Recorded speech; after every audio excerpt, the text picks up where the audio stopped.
This session of our customer service training program is called Understanding Yourself and Your Customer. I want to start off by reminding you that we are all salespeople, no matter what our formal title is.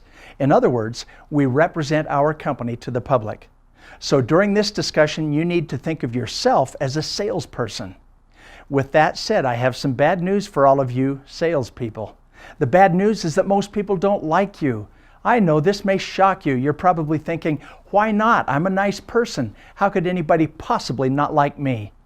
So I don't want you to take this personally. It actually has less to do with you as an individual and more with how the public thinks of salespeople in general. The public's perception is that salespeople are pushy, aggressive, and arrogant, and that they'll try to manipulate the customer into saying yes or pressure them into buying something they don't need. To them, salespeople are dishonest and will lie or mislead customers just to make the sale.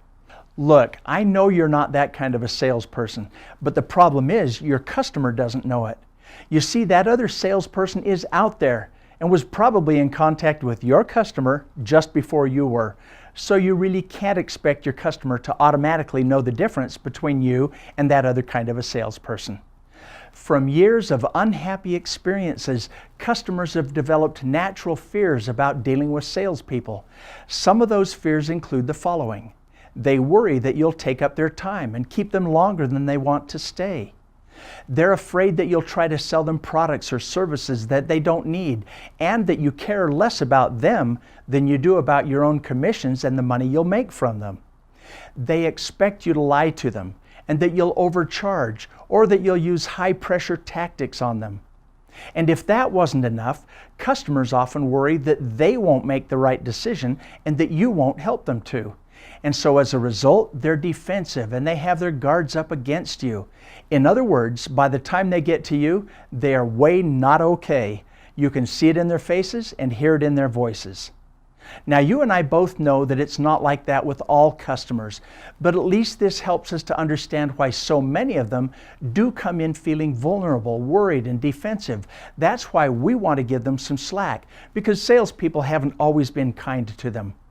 In fact, in your own experience as a customer, you've probably had the same things happen to you.